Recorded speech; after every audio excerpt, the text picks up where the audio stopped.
Good morning. Myself Dr. Ranjana Mandal, consultant physician in Noble multi speciality hospital. आज हम यहाँ malaria बीमारी के बारे में डिस्कस करने स्टार्ट करेंगे।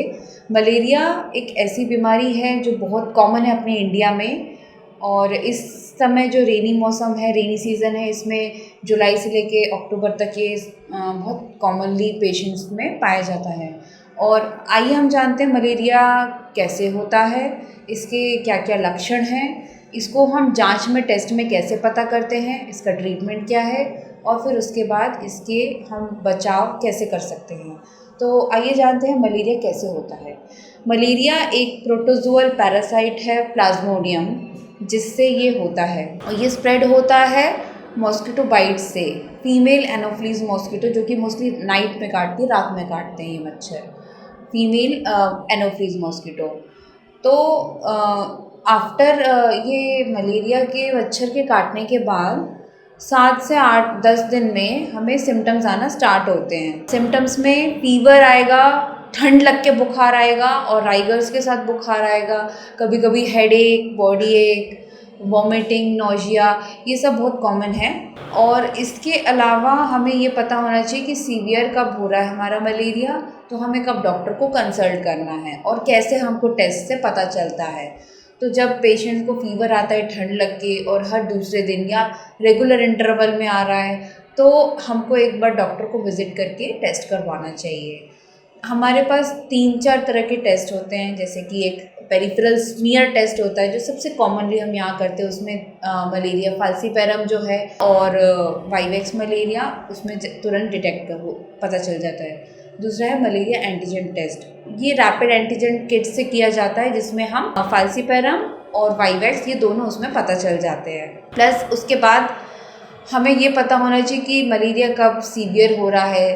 अगर पेशेंट को सर दर्द के साथ में उल्टा पुल्टा बात करना, या हम अपने रिलेटिव्स को नहीं पहचानना, या कुछ और बात करना, फीवर के साथ में, या कन्वर्जन्स आने लगते हैं, झटके, मिर्गी के झटके आने लगते हैं, तो ये एक तरह से हम बोलते हैं कि दिमाग में बुखार चढ़ गया है, या सेरिब्रल मलेरिया। तो अगर ये सिम्टम्स आने लगते हैं, अगर ये जैसे ही होता है, तो इट्स अ मेडिकल इमरजेंसी, हमें तुरंत ही हॉस्पिटल जाके पेशेंट को एडमिट कराना है। अब ये पता कैसे चलेगा सेरिब्रल मलेरिया है, तो उसको वो डॉक्टर असेस करेंगे। उसके बाद जो भी टेस्ट होते हैं मलेरिया के, इफ इट इज़ पॉजिटिव, तो फिर वो सेरिब्रल मलेरिया डायग्नोज हो जाता है। तो इसके बाद ये तो हो गए लक्षण मलेरिया के, कि मलेरिया हम कैसे पता करेंगे पेशेंट में। माइल्ड, मॉडरेट, सीवियर सिम्टम्स हो गए, हमने जांच पता कर ली। तो आइए अब जानते हैं 4 प्रकार के मलेरिया जो भी होते हैं हमारे यहाँ पे, फाल्सीपैरम के types. Plasmodium falciparum, Plasmodium ovale, Plasmodium vivax और प्लाज्मोडियम मलेरी। इंडिया में मोस्ट कॉमनली वाइवेक्स मलेरिया होता है, जो कि बहुत कॉमनली किट से, रैपिड एंटीजन किट से या स्मीयर में पता चल जाता है। तो उसमें फीवर, नोजिया, वॉमिटिंग, बॉडी एक, जॉइंट पेन, ये बहुत कॉमन होता है। जो फाल्सीपैरम मलेरिया है वो सबसे ज़्यादा सीवियर फॉर्म होता है, और इस पर लाइफ थ्रेटनिंग कंडीशन भी कभी कभी पेशेंट्स में हो सकती है। फीवर के साथ में बीपी लो होना, पर्स्पिरेशन, वॉमिटिंग, एंड कभी कभी सेरिब्रल मलेरिया, जो कि फाल्सीपैरम में बहुत कॉमन है। It can cause even death also, तो हमें ये भी डायग्नोज करना आना चाहिए। तीसरा है प्लाज्मोडियम ओवेल।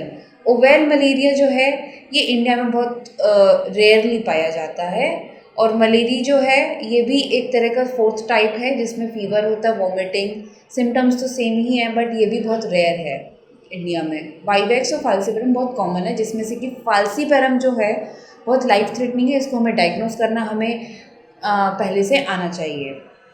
तो आइए जानते हैं हम मलेरिया से कैसे बचाव कर सकते हैं अपना। मलेरिया जैसे कि मैंने बताया, या तो ब्लड ट्रांसफ्यूजन से या मच्छर के काटने से होता है। तो हमें ये चीज़, अगर हम इससे प्रिवेंशन अपन कर लेते हैं, prevention is always better than cure, तो अगर हम इससे प्रिवेंट करेंगे तो ऑब्वियसली मलेरिया होना हमें नामुमकिन है। तो आइए जानते हैं इससे प्रिवेंशन कैसे करें। जैसे भी हमारे घर के आसपास सबसे मोस्ट कॉमनली हमारे घर में होती है मॉस्किटो नेट। जब भी हम सोए तो अपने कहते हैं मच्छरदानी लगा के सो, केमिकल यूज़ वाली जो मच्छरदानी आती हैं वो लगा के सोना चाहिए हमको। दूसरी चीज़ क्रीम्स आती हैं ओडोमॉस टाइप जो हम लगा लेते हैं, मॉस्किटो रेपेलेंट क्रीम्स जिनको बोलते हैं, तो they can also prevent mosquito bytes. तीसरी चीज़, हमें अपने घर के आसपास पानी इकट्ठा होने नहीं देना चाहिए, साफ़ सफाई रखनी चाहिए, क्योंकि गंदे पानी में फिर मॉस्किटो लार्वा डेवलप होते हैं, जिनसे फिर मच्छर जो हैं एनोफिलीज मॉस्किटो, इनके लार्वा वगैरह डेवलप होके हमें काटने के चांसेस बढ़ जाते हैं। तो गंदे पानी इकट्ठे नहीं होने देना चाहिए। अगर हमारे घर के आसपास खेत वगैरह भी हैं तो वहाँ पे केमिकल्स और पेस्टिसाइड्स यूज़ करना चाहिए ताकि मच्छर ना हो पाए, पानी इकट्ठा ना हो और मच्छर ना हो पाए। तो ये 3-4 तरीके से हम अपने आप को एटलीस्ट मच्छर के काटने से हमको बचा सकते हैं। तो आज का ये टॉपिक था मेरा malaria. I hope you like this video. Please like, share and subscribe. Thank you.